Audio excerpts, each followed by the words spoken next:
menurut ayat Quran dan hadis Nabi itu nanti ada bermacam-macam. Ada orang beriman itu yang dimasukkan surga. Ada orang beriman itu yang dimasukkan ke dalam surga. Ada orang beriman itu yang disebut penduduk surga. Kenapa lain-lain, Pak? Karena waktu di dunia amalannya juga lain-lain. Ada orang beriman yang masuk surga. Ini paling murah tiketnya. Mau masuk surga? Kata Nabi begini, ma min abdin qala la ilaha illallah thumma mata ala dhalik illa dakhalal jannah. Kalau seorang hamba sudah mengucap dua kalimat syahadat, dia yakin dengan kebenaran kalimat itu sampai matinya, orang itu akan masuk surga. Abi Dzar yang waktu itu diajak bicara heran, ya Rasul kok gampang betul? Iya, walaupun orang itu mencuri, iya, walaupun orang itu berzina, iya, biar dia mencuri, biar dia berzina, kalau dia sudah mengucap dua kalimat syahadat, dia yakin dengan kebenaran kalimat itu sampai matinya, itu orang akan masuk surga. Jadi masuk surga cukup dua kalimat syahadat, yakin sampai mati, masuk surga. Itu perkara masuk. Tapi kalau pertanyaannya diterusin, masuknya kapan, Pak? Nah, ini lain lagi urusannya. Sebab ada yang masuknya itu langsung, ada yang mampir dulu. Di sana tempat cuma dua, kalau tidak surga, neraka. Mau ke surga tapi mampir dulu, yang mampirnya jelas di neraka. Kenapa? Dalam hadis qudsi ada riwayat, nanti itu di akhirat, setelah Allah selesai mengatur penduduk surga masuk surga, yang neraka masuk neraka, Allah berkata kepada malaikat Malik, malaikat Malik, labaik ya Allah, itu bajingan-bajingan tengik, manusia-manusia durjana yang waktu di dunia tidak mau sujud, jauh dari ulama, gemar melakukan yang munkarat dan maksiat, hidup di tengah masyarakat selalu jadi bibit keonaran, kufur, sudah masuk neraka semua. Sudah ya Allah. Nah, kalau sudah, coba sekarang kamu masuk, Malik. Saya, iya, masuk neraka.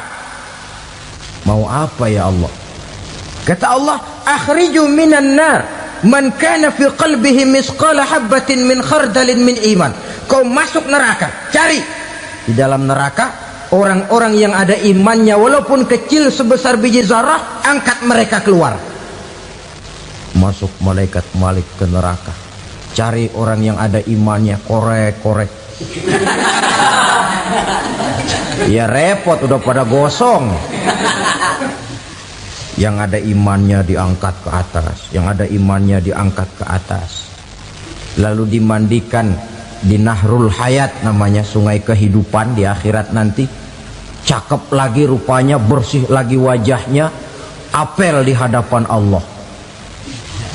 Kata Allah, bagaimana mas?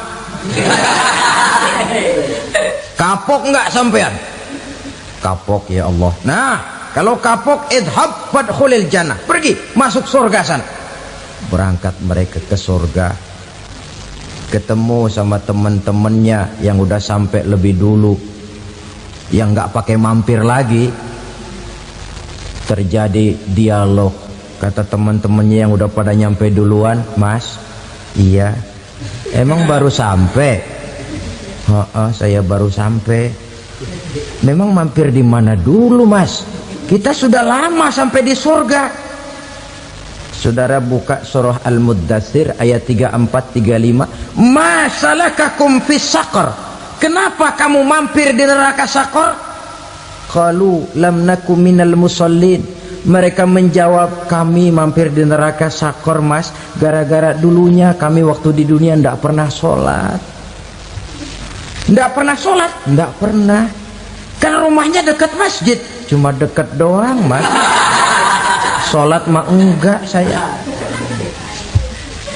Enggak pernah ngasih makan fakir miskin, enggak pernah hadir di majelis taklim, pendeknya enggak pernah melakukan kebajikan, maka saya pun mampir di neraka sakor. Untung betul saya punya iman mas sedikit. Waktu hidup di dunia dulu saya pernah mengucap 2 kalimat syahadat, sekali-kalinya waktu mau kawin. Masya Allah. Untung saja kawin, kalau nggak kawin polos.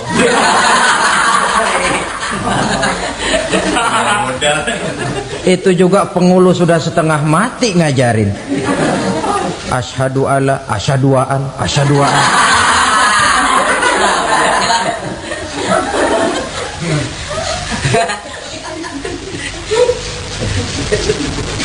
Ini namanya masuk surga, ada mampir dulu.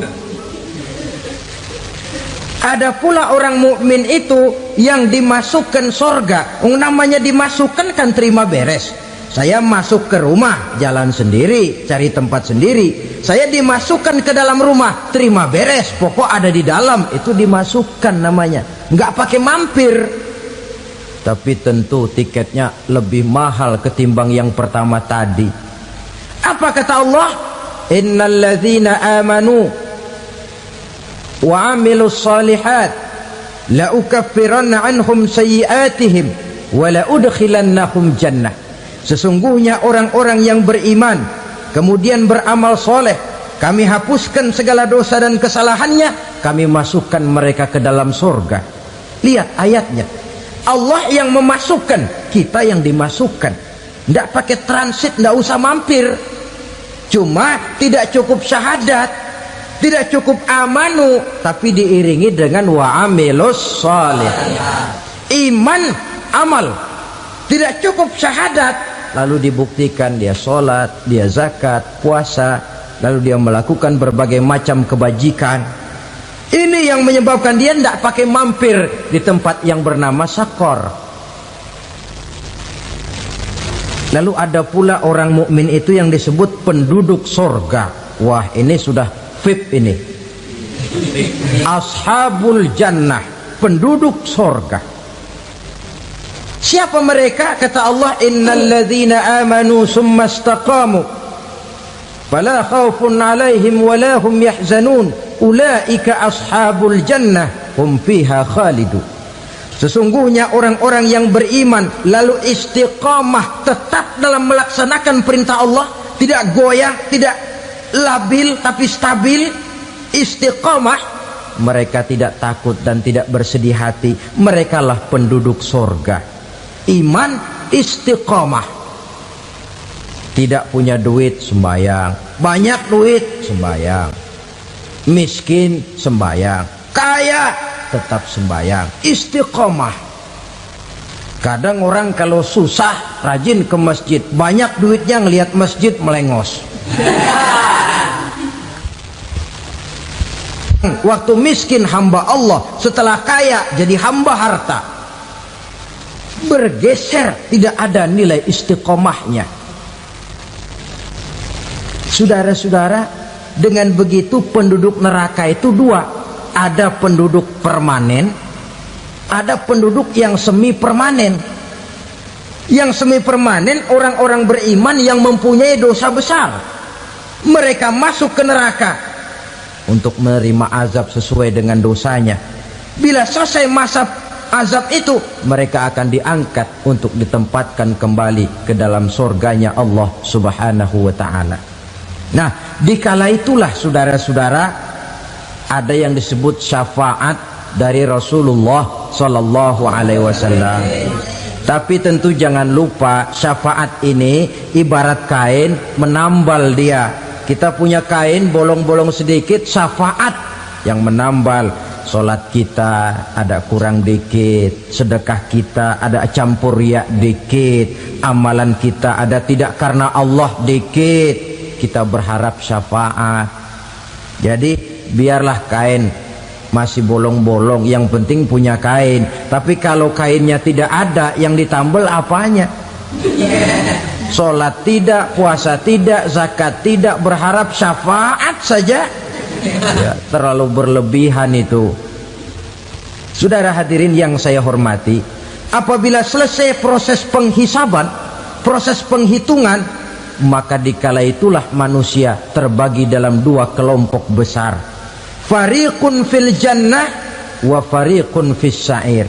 Sekelompok orang-orang beruntung yang masuk ke dalam surga, dan sekelompok lagi masuk ke dalam neraka. Ibu-ibu, saudara-saudara kaum muslimin rahimakumullah, pada pertemuan yang lalu sudah saya jelaskan bahwa hidup selalu berakhir dengan kematian. Apabila datang kematian menimpa seseorang, datanglah kiamat baginya. Itu yang disebut dengan kiamat kecil. Hakikatnya mati adalah perpindahan dari kehidupan di dunia ini menuju kehidupan di alam barzakh. Menunggu kita di alam barzakh sampai datangnya saat kiamat. Entah 10 tahun, entah 100 tahun, entah 1000 tahun, hanya Allah saja yang maha tahu. Adapun orang-orang beriman yang melakukan amal kebajikan dalam kehidupan di dunia ini, masa penantian yang lama di alam barzakh buat mereka sebentar saja.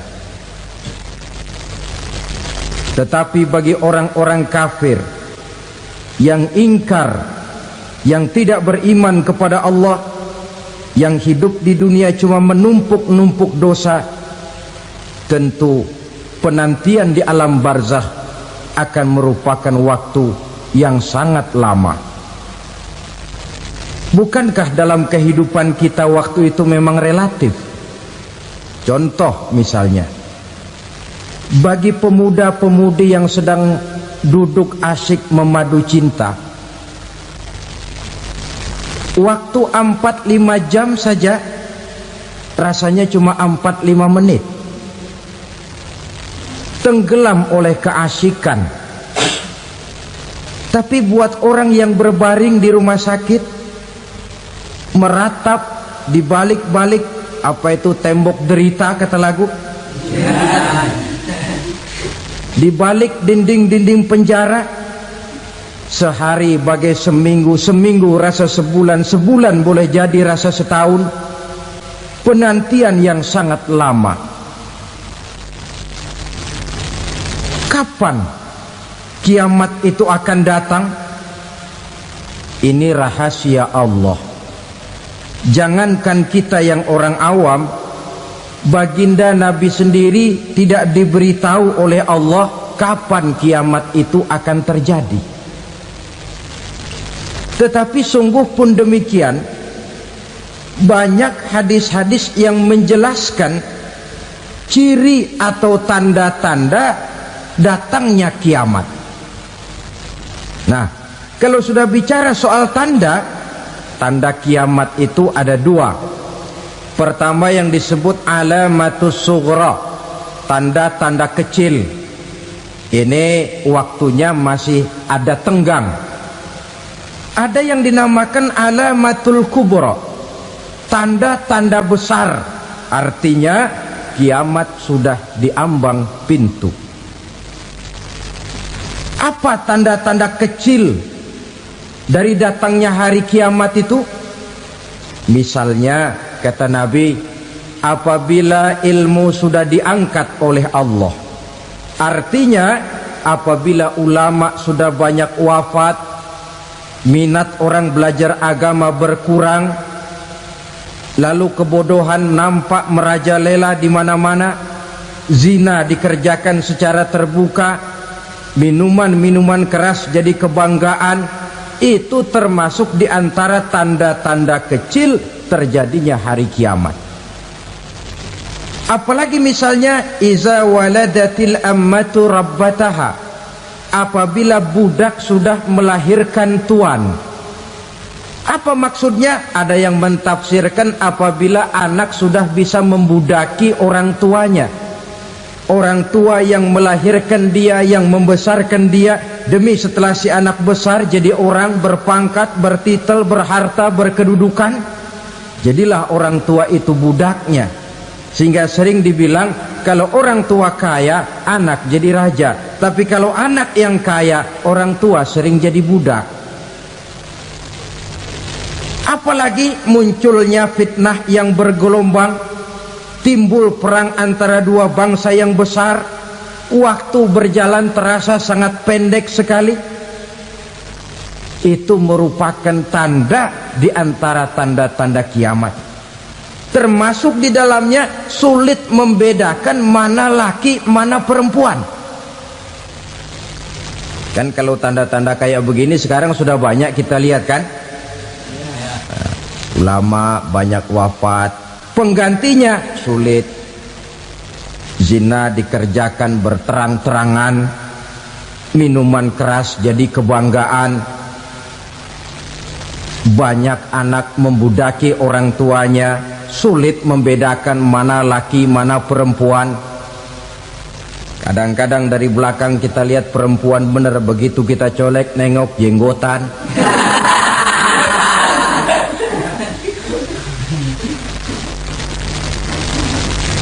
Ini termasuk tanda-tanda kecil, masih ada tenggang sampai akan terjadinya kiamat itu.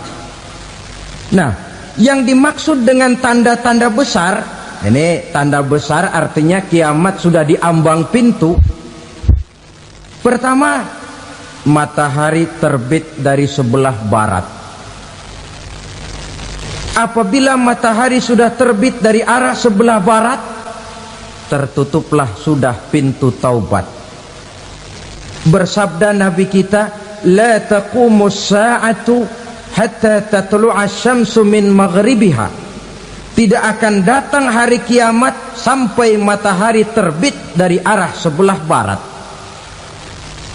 Wa iza tala'at, manakala matahari telah terbit dari arah sebelah barat, wara'ahan nasu, manusia banyak menyaksikan itu, amanu ajma'un, mereka pun lalu beriman.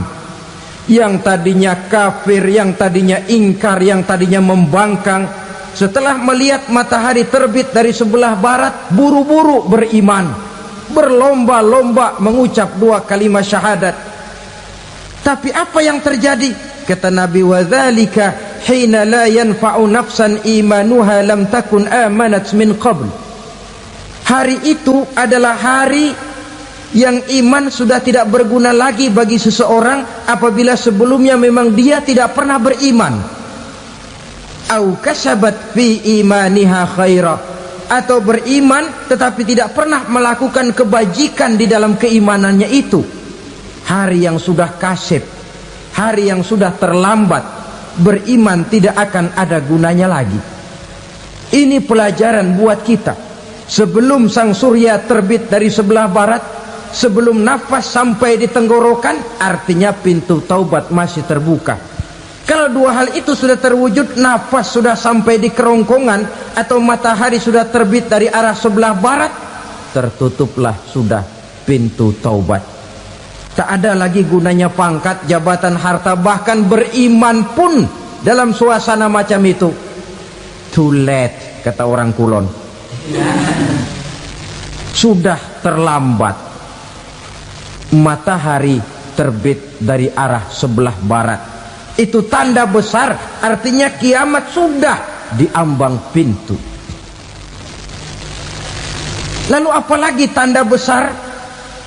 Munculnya Dajjal. Dajjal artinya pendusta-pendusta yang menyesatkan manusia. Ada dua macam Dajjal, saudara. Ada Dajjal kecil, ini Dajjal kelas teri. Kalau ini sejak zaman Rasulullah sudah ada itu. Tiap zaman ada. Di zaman Rasulullah misalnya ada yang bernama Aswad al-Unsi dari Yaman. Ada yang namanya Musailamah Al-Kazzab dari Yamamah. Ada yang namanya Ibnu Sayyad dari Madinah. Ini dajjal-dajjal di zaman Rasul. Musailamatul Kazzab memproklamirkan diri jadi nabi dia. Di zaman Rasul masih hidup. Ini dajjal zaman Nabi. Di zaman sahabat muncul dajjal-dajjal. Di zaman kita sekarang ini dajjal-dajjal pun gentayangan. Dajjal-dajjal kelas teri. Kerjanya mendustakan manusia, menyesatkan manusia, memalingkan manusia dari jalan yang benar dan diridhoi oleh Allah Subhanahu wa taala. Adapun yang merupakan tanda besar dari datangnya kiamat, dajjal-dajjal kelas kakap. Pembohong-pembohong besar yang menyesatkan masyarakat manusia berpaling dari jalan Allah mengikuti jalan mereka.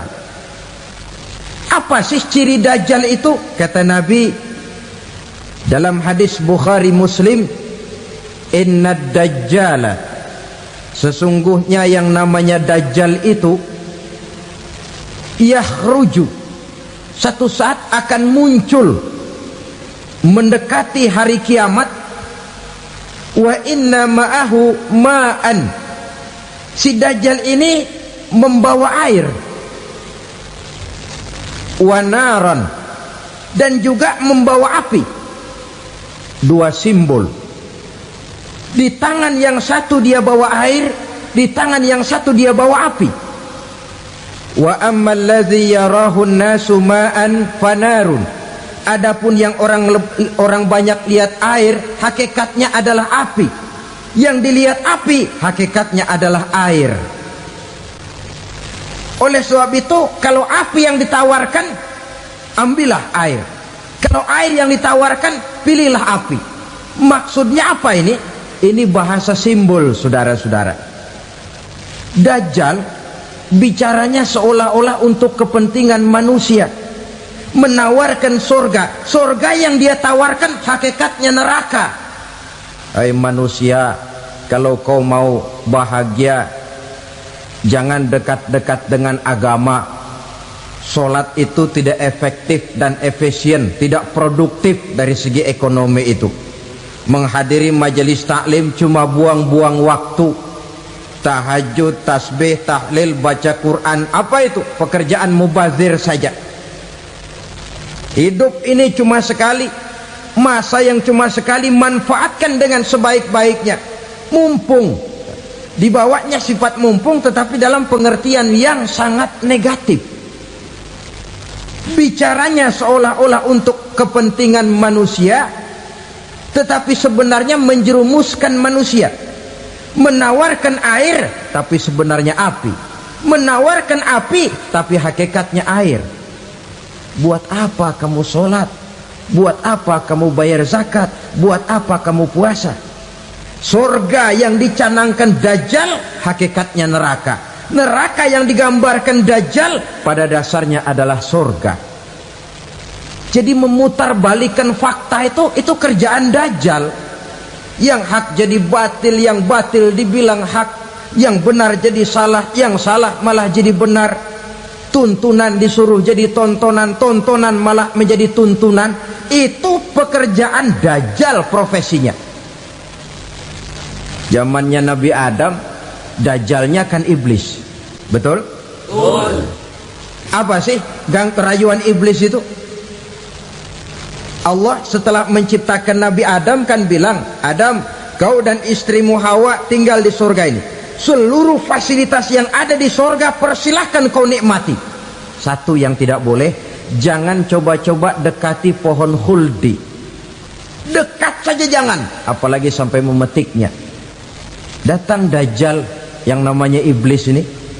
Adam, kamu tahu nggak kenapa tidak boleh makan buah khuldi?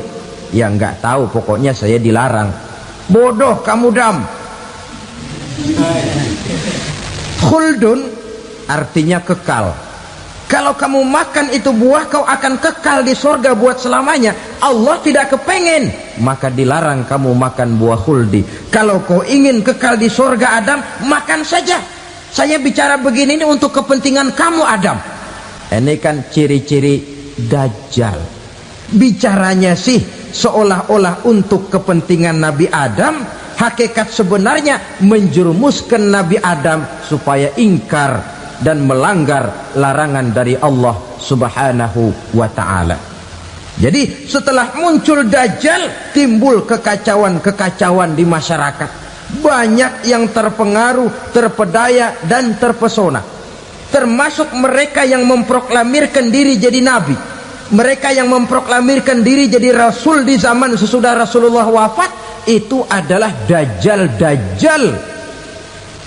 Maka saya ingatkan, kalau di zaman kita sekarang ini ada orang ngaku jadi nabi, ada orang ngaku jadi rasul, biar bahasa Arabnya kental, Quran hafal, hadis ribuan hadis hafal, biar pakai serban sampai menyengser ke tanah, bahasa Arabnya fasih, tapi dia mengaku jadi nabi, jadi rasul, kita umat Islam wajib tidak percaya, wajib untuk tidak percaya.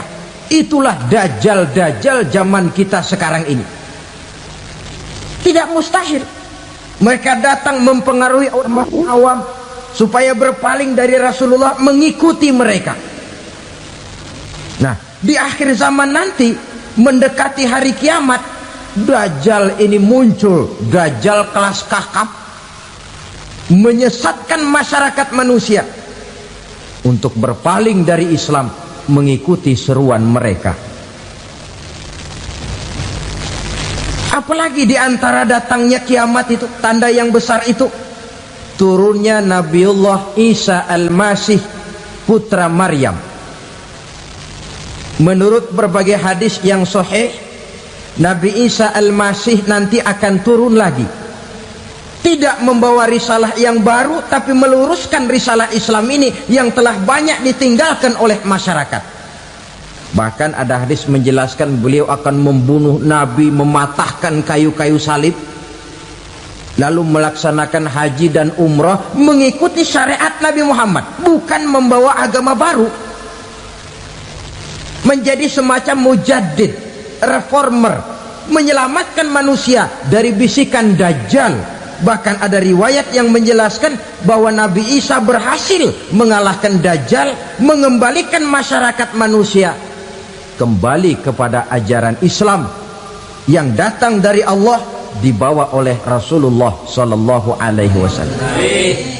Dengan kata lain, turunnya Nabi Isa bukan sebagai Nabi dan Rasul baru, tetapi mengikuti syariat Nabi kita Muhammad Sallallahu Alaihi Wasallam.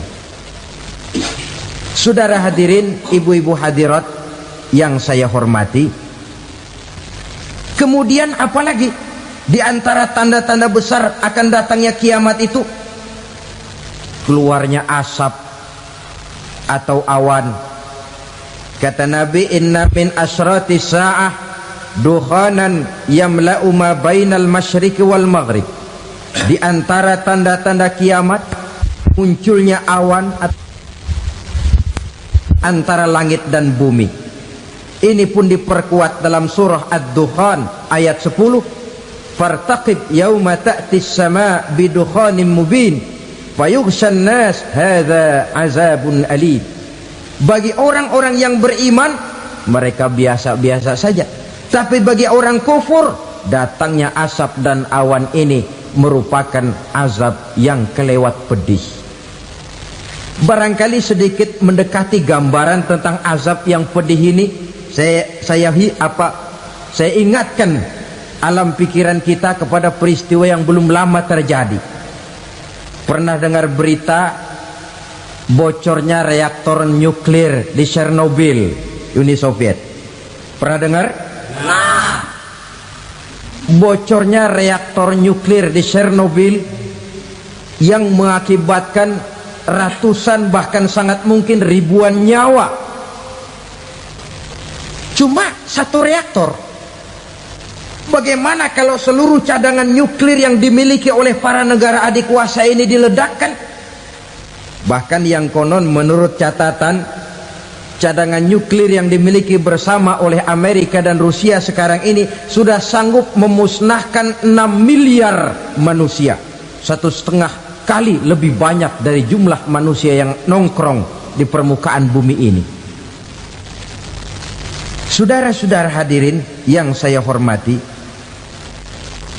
lalu saat mendekati hari kiamat, apalagi tandanya setelah Nabi Isa wafat, pada saat turunnya yang kedua kali, lalu Allah meniupkan angin sejuk, semua orang-orang beriman, orang-orang baik wafat, sehingga penghuni bumi ini cuma tinggal lagi terdiri dari orang-orang kafir. Tidak ada lagi di bumi ini yang bisa mengucapkan Allah. Hingga dalam hadis qudsi itu ada keterangan, innallaha azza wa jalla yaqulu li Israfil, Allah pernah pesan kepada malaikat Israfil, kata Allah, Israfil, idza sami'ta qailan yaqul Allah Allah fa akhirin nafakh 40 sanatan ikraman liqailiha. Hai Israfil, apabila kau dengar di permukaan bumi masih banyak orang yang mengucapkan Allah Allah, maka tunda sangkakala kiamat itu 40 tahun. Untuk apa? Ikraman liqailiha, menghormati orang yang mengucapkan Allah Allah itu. Wah, jadi karena sekarang masih banyak yang mengucapkan Allah, besar hatilah kita, masih jauh kiamat itu. Tapi jangan lupa, kiamat pribadi, kiamat kecil itu yang gak kita sangka-sangka. Ajal datang mencabut nyawa, itu kiamat pribadi, dan itu yang pasti kita hadapi, dan itu yang membuat kita tidak boleh bersikap main-main di dalam kehidupan sekarang ini. Saudara hadirin yang saya hormati, tidak ada lagi orang-orang muslim, seluruh penduduk dunia ini kafir. Lalu terciptalah struktur sosial yang berlandaskan prinsip hidup semau gue. Bakal terjadilah prinsip di mana yang kaya menyantap yang miskin, yang kuat menindas yang lemah. Hidup sudah bagaikan di rimba belantara, berlaku hukum rimba, siapa yang kuat dia yang menang, siapa yang lemah menjadi mangsa. Timbul kekacauan, maksiat merajalela, munkarat menjadi-jadi, sehingga isi bumi ini penuh dengan segala macam perbuatan dosa. Tidak ada perlunya lagi alam diperpanjang temponya. Datang saat yang sudah dijanjikan oleh Allah Azza wa Jalla, maka terjadilah yang disebut kiamat kubra, kiamat besar, kiamat ancur-ancuran. Bagaimana kejadian ini dimulai? Dalam surah Az-Zumar ayat 68, Allah Subhanahu wa taala berfirman, wa nufikha fis suri fasa'iqa man fis samawati wa man fil ardi illa man sya'allahu. Maka manakala ditiuplah sangkakala, terkejutlah seluruh yang ada di langit dan seluruh yang ada di bumi. Bila saat kiamat datang, Allah perintah malaikat Israfil, Israfil, tiup sangkakalamu. Ditiuplah sangkakala oleh malaikat Israfil, yang akibat daripada tiupan itu seluruh yang ada di langit, seluruh yang ada di permukaan bumi terkejut. Yang ada di langit siapa? Malaikat kan. Bayangin aja kalau malaikat kaget, apalagi kita. Terkejut seluruh makhluk yang ada di bumi, yang ada di langit mendengar suara sangkakala itu. Bunyinya tidak sanggup kita bayangkan dahsyatnya.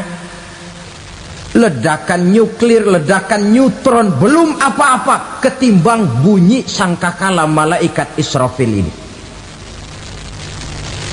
Nah, lalu mendengar bunyi sangkakala ini, gemparlah makhluk, kacaulah alam.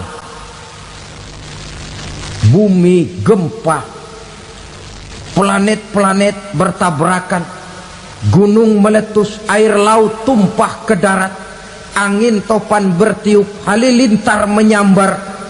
Lalu semua yang bernama hidup mati total. Mati bareng tanpa persiapan. La haula wala quwata illa billah. Saya kadang-kadang dalam tafakur bermohon, ya Allah, mudah-mudahan saya nggak nemuin kiamat beneran. Ngeri.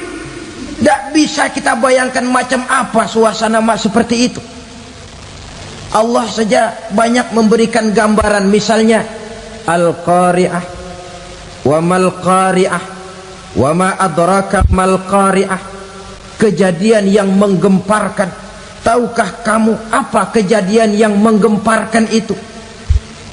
Yauma yakunun nasu kal farasil mabsus wa takunul jibalu kal ihnil manfus. Pada saat itu manusia berterbangan bagai kupu-kupu, gunung berterbangan seperti kapas ditiup angin. Gunung saja macam kapas, konon lagi manusia. Kematian total, mulai semut sampai gajah mati, jin mati, iblis mati, malaikat mati. Oh, malaikat saja mati. Saudara hadirin yang saya hormati, kematian total yang tanpa persiapan. Orang bilang, Pak, kalau mati bareng begitu yang repot malaikat maut dong ya. Cabut sana, cabut sini. Itu kalau menurut logika kita, mestinya begitu menurut logika. Tapi logika juga yang nggak perlu serepot itu. Sebab untuk mematikan listrik di wilayah DKI, di wilayah Jakarta, nggak perlu tiap rumah didatengin, matiin, ya lama. Cukup dari kantor pusatnya saja PLN, tekan satu tombol, gelaplah seluruh Jakarta. Saudara hadirin yang saya hormati, kematian total. Lalu setelah kematian total, planet-planet juga mati, dalam arti tidak bergerak dan beredar. Angin mati, dalam arti tidak bertiup. Air mati, dalam arti tidak ada riak gelombang. Pokoknya semua mati. Kullu nafsin za'iqatul maut, semua yang bernafas mati. Dalam ayat lain, kullu man 'alaiha fan, semua yang ada di permukaan bumi fana. Yang kekal cuma Allah Subhanahu wa ta'ala. Yang paling belakang mati malaikat maut dan malaikat Israfil. Tapi mati juga sesuai dengan janji Allah. 40 lamanya. Tidak dijelaskan oleh Abi Hurairah 40 jam, apa 40 hari, apa 40 tahun. Hadis-hadis cuma menyebutkan 40 saja.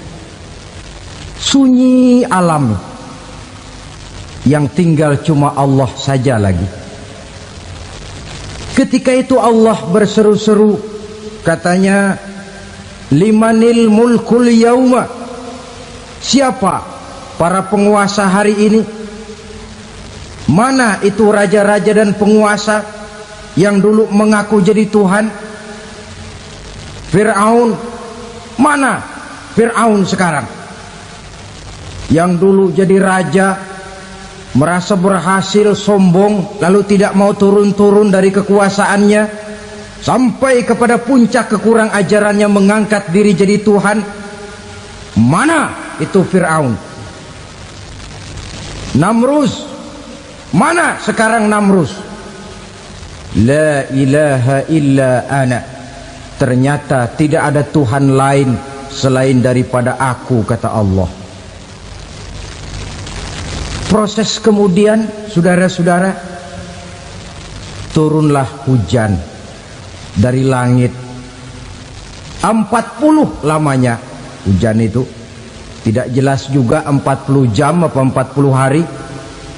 Setelah air turun membasahi, datanglah tiupan sangkakala yang kedua. Semua yang bernama mati bangkit dari kuburnya masing-masing. Ini yang disebut Yaumul Ba'thi, hari kebangkitan. Allahu Akbar. Pada saat kita bangkit dari kubur kita masing-masing, kumpul di padang mahsyar namanya. Bayangin aja, saya sendiri nggak sanggup bayangin. Manusia sejak zaman Adam sampai zaman kiamat kumpul bareng di tempat sama. Berapa banyaknya itu?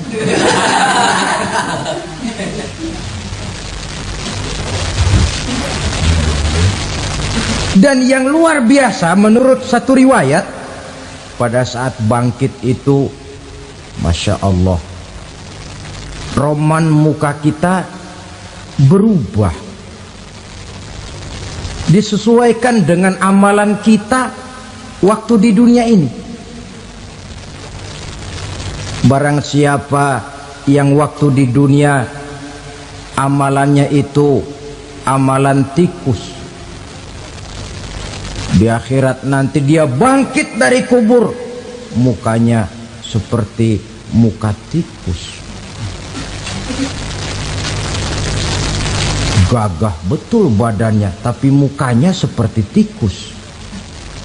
Kenapa? Amalannya waktu di dunia seperti amalan tikus. Apa amalan tikus itu? Suka ngegeragoti barang yang sudah disimpan rapi-rapi.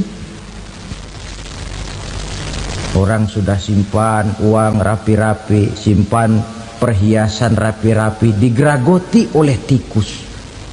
Maling-maling, pencoleng-pencoleng, koruptor-koruptor, itu nanti di akhirat nanti kita lihat mukanya seperti muka tikus. Oh, ini waktu di dunia suka nyolong, mukanya seperti muka tikus. Barang siapa yang waktu di dunia ini amalannya itu amalan macan, dia akan bangkit nanti mukanya seperti muka macan. Apa amalan macan? Macan itu amalannya menang-menangan. Orang yang mau menang saja nggak mau mengalah. Coba lihat di hutan, kenal hutan nggak? Di hutan, raja hutan di mana-mana pasti macan, betul kan? Betul. Padahal hutan belum pernah bikin pemilihan umum. Tapi macan tidak peduli ada pemilihan umum apa tidak, pokok saya raja. Sebab apa? Macan jadi raja itu bukan karena benar, tapi karena kuat jadi raja. Setelah dia jadi raja, rakyat hutan yang mesti dilindungi malah dimakan oleh raja macan. Kambing rakyat hutan dimakan oleh macan. Ayam rakyat hutan dimakan oleh macan. Itu nanti kita lihat di akhirat itu mukanya seperti muka macan, gagah betul. Lalu barang siapa yang di dunia ini amalannya itu seperti amalan anjing, nanti dia punya muka seperti muka anjing. Apa amalan anjing? Pertama, anjing itu kalau disuruh jaga rumah, dia tidak bisa membedakan mana maling, mana tamu. Biar yang datang maling, kalau bawa tulang, anjing kalem. Yang kedua, anjing itu akan setia kepada siapa saja yang memberinya roti. Siapa yang memberinya roti, itulah majikannya.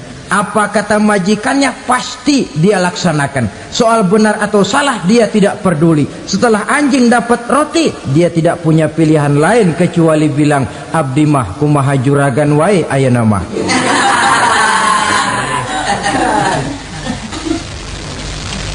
Saudara hadirin yang saya hormati, berkumpul di padang mahsyar, tiap orang sibuk dengan persoalannya masing-masing. Matahari waktu itu didekatkan oleh Allah, panas luar biasa. Ada yang saking panasnya itu mencucurkan peluh keringat sampai sebatas mata kakinya. Ada yang keringatnya sampai sedengkulnya, ada yang keringatnya sampai sepusatnya, ada yang keringatnya mengalir sampai sebahunya, ada yang kelelap oleh keringatnya sendiri, sementara orang di sampingnya nggak apa-apa. Bergantung lagi amalan dia waktu di dunia ini. Saudara-saudara, sebagian orang dalam kepanikan padang mahsyar berombong-rombong datang mereka menghadap Nabi Adam. Ya Adam, anta abal bashar. Hai Adam, Tuhan adalah bapak moyang manusia. Kami sebentar lagi akan disidang, dimintakan pertanggungan jawab. Tolonglah kami, hai Adam. Kata Nabi Adam, jangankan nolongin sampean, saya sendiri tanggung jawab di hadapan Allah ketika dulu tidak boleh makan khuldi, saya serobot.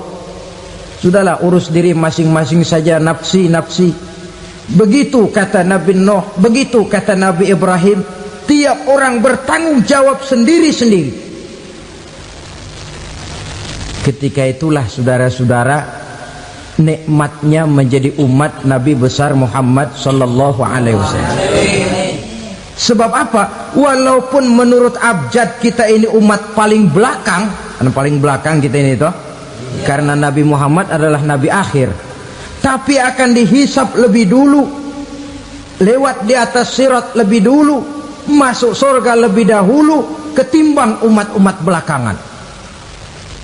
Ketika Rasul mendekati ajal, beliau tanyakan itu kepada malaikat Jibril. Malaikat Jibril berkata, Muhammad jangan khawatir, Allah sudah berjanji, inni haramtul jannata ala sairil anbiya hatta tadkhulaha anta wa haramtuha ala sairil umami hatta tadkhulaha ummatuka. Surga aku haramkan buat seluruh nabi kecuali kalau engkau Muhammad sudah masuk ke dalamnya, dan surga aku haramkan buat seluruh umat kecuali kalau umatmu Muhammad sudah masuk ke dalamnya. Logikanya, walaupun menurut abjad kita umat paling belakang, bakal dihisap paling dulu, lewat di atas sirat paling dulu, masuk surga paling dulu, kalau mampir ke neraka juga paling dulu. Ya resiko. Jangan mau enaknya aja paling dulu. Saudara hadirin yang saya hormati, setelah masa kebangkitan itu jangan dikira begitu bangkit langsung diperiksa, masih menunggu menanti ribuan tahun perhitungan padang mahsyar untuk sampai kepada proses yang disebut yaumul hisab, hari perhitungan. Seorang demi seorang bakal dipanggil. Bayangkan saja, kita se-RT saja di absen, kadang-kadang perlu waktu lama. Ini manusia sejak zaman Nabi Adam sampai datang hari kiamat, satu demi satu disidang di hadapan Qadhi Rabbul Jalil. Status sosial copot sudah waktu itu.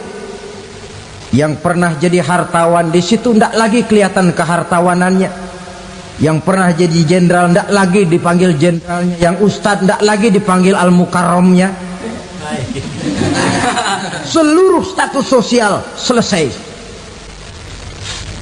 Dipanggillah kita seorang demi seorang menghadap Qadhi Rabbul Jalil. Bagaimana proses penghisaban itu? Pertama, proses tanya jawab. Di antaranya ada hadis menyatakan, lan tazula qadama 'abdin yaumal qiyamah hatta yus'ala an arba'i khisalin. Besok di hari kiamat tidak akan bergeser telapak kaki seorang hamba sampai dia ditanya lebih dulu tentang 4 persoalan. Tentang ilmunya, kemana ilmu itu diamalkan. Tentang umurnya, di mana umur itu dihabiskan. Tentang masa mudanya, kemana masa muda itu dipakai. tentang hartanya, dari mana harta itu didapat dan kemana harta itu dibelanjakan. Ini termasuk proses tanya jawab. Jadi kalau istilah pengadilan dunia, nama Fulan bin Fulan. Kamu waktu di dunia diberikan umur panjang untuk apa? Pernah mengalami masa muda, kemana kau habiskan masa remajamu? Kau diamanahkan ilmu, dengan apa ilmumu kau amalkan? Kau diberikan harta, dari mana harta kau dapat, kemana kau belanjakan? Tak seorang pun yang bisa mungkir. Sebab apa? Dikala itu yang menjadi saksi bukan orang. Yang menjadi saksi adalah seluruh anggota badan kita.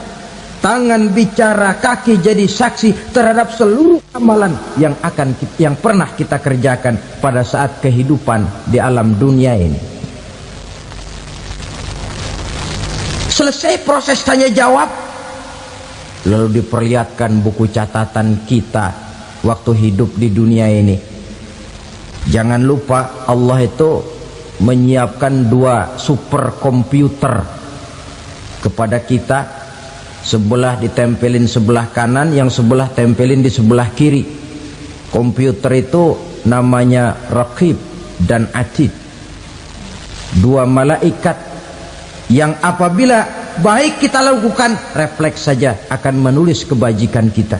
Jahat kita kerjakan, akan tertulis. Catatan itu nanti diperlihatkan kepada kita.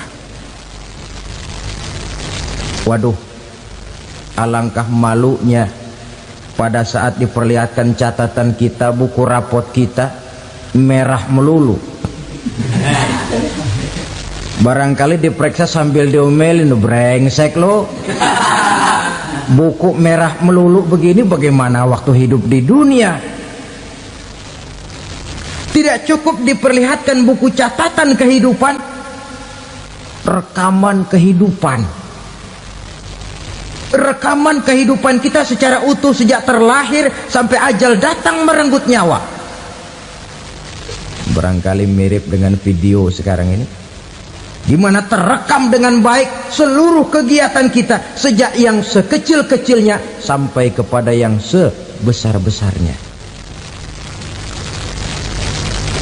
Untuk kemudian kita pun menerima balasan. In khairan fa khairun wa in syarran fa syarrun. Kalau baik ya baik balasannya, kalau jahat ya jahat juga balasannya. Catatan-catatan kita diberikan. Kalau banyak kebajikannya diberikan di tangan kanan dengan cara yang halus. Kalau banyak kejahatannya diberikan dari sebelah kiri atau dilempar dari belakang. Itulah sebabnya sejak di dunia ini kita sudah mohon kepada Allah. Ketika berwudu membasuh tangan kanan, apa kita bilang? Allahumma a'tini kitabi biyamini wa hasibni hisaban yasira. Ya Allah, berikan saya kitab di tangan kanan, dan kalau saya memang perlu dihisap, hisaplah saya yang seringan-ringannya. Tangan kiri berlindung kita kepada Allah, jangan sampai diberikan kitab di tangan kiri atau dari arah sebelah belakang. Wa a'udzubika an tu'tiya kitabi bishimali aw min wara'i zuhri, dari arah sebelah belakang. Na'udzubillah min dzalik. Setelah selesai lewat proses penghisaban, lewat mizan, timbangan, maka yang sudah selesai dihisab itu bergeraklah menuju sirat, jembatan yang terbentang menuju surga melalui neraka. Saudara-saudara, panjangnya perjalanan sirat itu memakan waktu ratusan tahun. Tetapi orang yang lewat di atas sirat pun macam-macam, bergantung amalannya ketika di dunia ini. Ada yang lewat di atas sirat itu kalbarkil khatib, seperti kilat yang menyambar, lep, sudah sampai dia di surga. Cepat bukan main. Ada yang lewat di atas sirat itu seperti orang lari-lari. Ada yang lewat di atas sirat itu seperti orang jalan biasa. Ada yang sambil merangkak, ada yang sambil ngesor, ada yang sambil gelayutan, ada yang selamat sampai ke ujung ke surga, ada yang tergelincir jatuh masuk ke dalam neraka, bergantung amalannya dalam kehidupan di dunia sekarang ini. Tiap kita akan melewati yang namanya sirat ini. Saudara-saudara kaum muslimin yang saya hormati, dengan demikian mereka yang selamat melalui sirat sampai ke terminal akhir surga, mereka yang ketika dihisab ternyata banyak kejahatannya daripada kebaikannya, mereka singgah di dalam neraka. Nah, adapun orang-orang yang beriman menurut ayat Quran dan hadis Nabi itu nanti ada bermacam-macam. Ada orang beriman itu yang dimasukkan surga. Ada orang beriman itu yang dimasukkan ke dalam surga. Ada orang beriman itu yang disebut penduduk surga. Kenapa lain-lain, Pak? Karena waktu di dunia amalannya juga lain-lain. Ada orang beriman yang masuk surga. Ini paling murah tiketnya. Mau masuk surga? Kata Nabi begini, ma min abdin qala la ilaha illallah thumma mata ala dhalik illa dakhalal jannah. Kalau seorang hamba sudah mengucap dua kalimat syahadat, dia yakin dengan kebenaran kalimat itu sampai matinya, orang itu akan masuk surga. Abi Dzar yang waktu itu diajak bicara heran, ya Rasul kok gampang betul? Iya, walaupun orang itu mencuri, iya, walaupun orang itu berzina, iya, biar dia mencuri, biar dia berzina, kalau dia sudah mengucap dua kalimat syahadat, dia yakin dengan kebenaran kalimat itu sampai matinya, itu orang akan masuk surga. Jadi masuk surga cukup dua kalimat syahadat, yakin sampai mati, masuk surga. Itu perkara masuk. Tapi kalau pertanyaannya diterusin, masuknya kapan, Pak? Nah, ini lain lagi urusannya. Sebab ada yang masuknya itu langsung, ada yang mampir dulu. Di sana tempat cuma dua, kalau tidak surga, neraka. Mau ke surga tapi mampir dulu, yang mampirnya jelas di neraka. Kenapa? Dalam hadis qudsi ada riwayat, nanti itu di akhirat, setelah Allah selesai mengatur penduduk surga masuk surga, yang neraka masuk neraka, Allah berkata kepada malaikat Malik, malaikat Malik, labaik ya Allah, itu bajingan-bajingan tengik, manusia-manusia durjana yang waktu di dunia tidak mau sujud, jauh dari ulama, gemar melakukan yang munkarat dan maksiat, hidup di tengah masyarakat selalu jadi bibit keonaran, kufur, sudah masuk neraka semua. Sudah ya Allah. Nah, kalau sudah, coba sekarang kamu masuk, Malik. Saya, iya, masuk neraka. Mau apa ya Allah?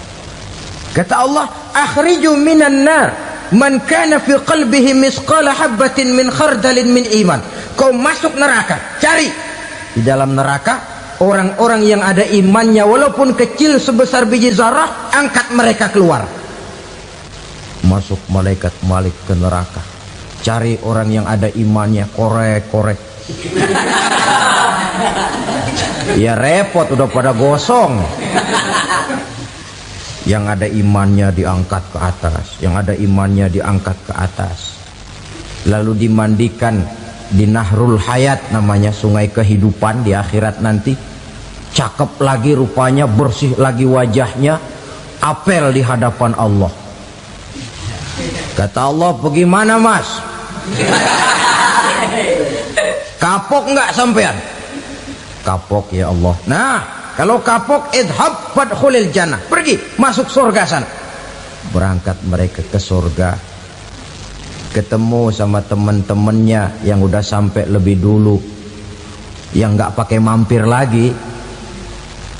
Terjadi dialog.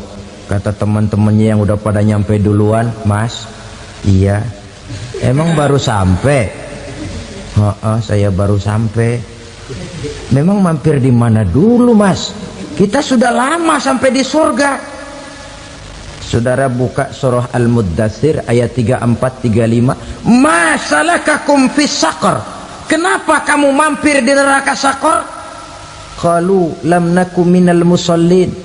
Mereka menjawab, "Kami mampir di neraka Saqar, Mas, gara-gara dulunya kami waktu di dunia ndak pernah sholat." Ndak pernah sholat? Ndak pernah. Kan rumahnya dekat masjid. Cuma dekat doang, Mas. Sholat mah enggak saya. Nggak pernah ngasih makan fakir miskin, nggak pernah hadir di majelis taklim, pendeknya nggak pernah melakukan kebajikan, maka saya pun mampir di neraka Saqar. Untung betul saya punya iman, Mas, sedikit. Waktu hidup di dunia dulu saya pernah mengucap 2 kalimat syahadat, sekali-kalinya waktu mau kawin. Masya Allah. Untung saja kawin, kalau nggak kawin polos.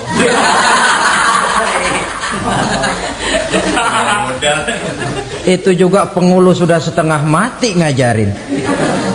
Asyhadu alla, asyaduaan, asyaduaan.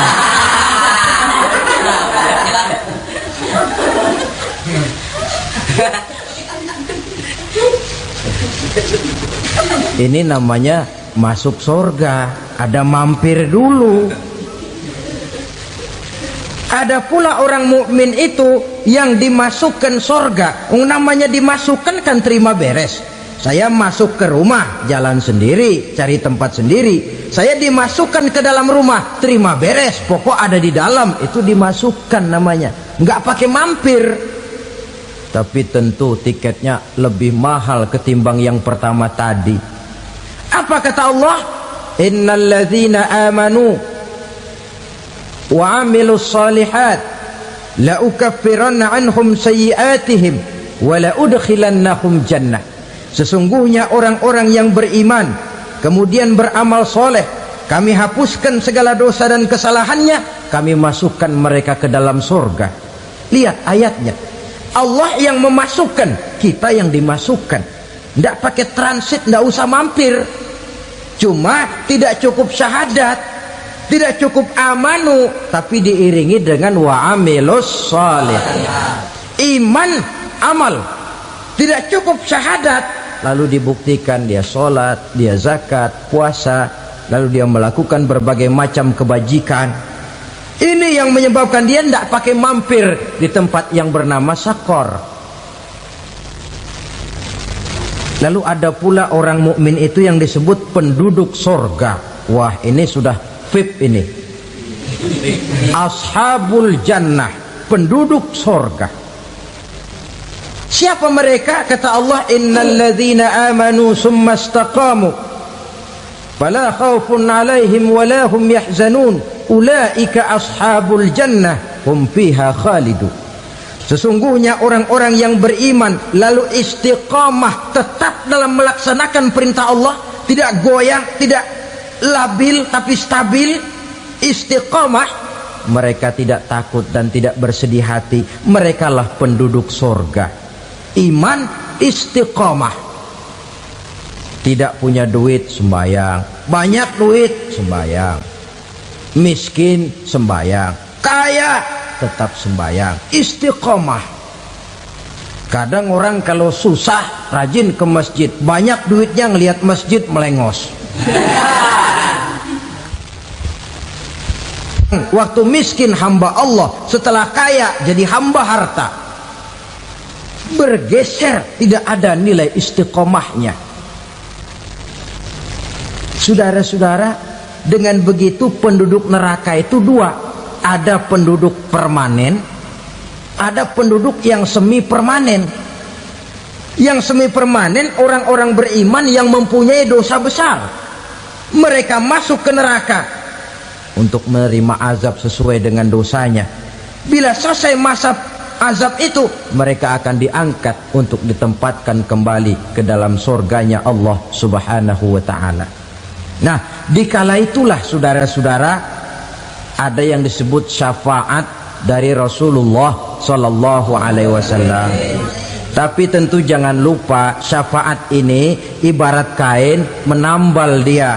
Kita punya kain bolong-bolong sedikit, syafaat yang menambal. Solat kita ada kurang dikit, sedekah kita ada campur riak dikit, amalan kita ada tidak karena Allah dikit, kita berharap syafaat.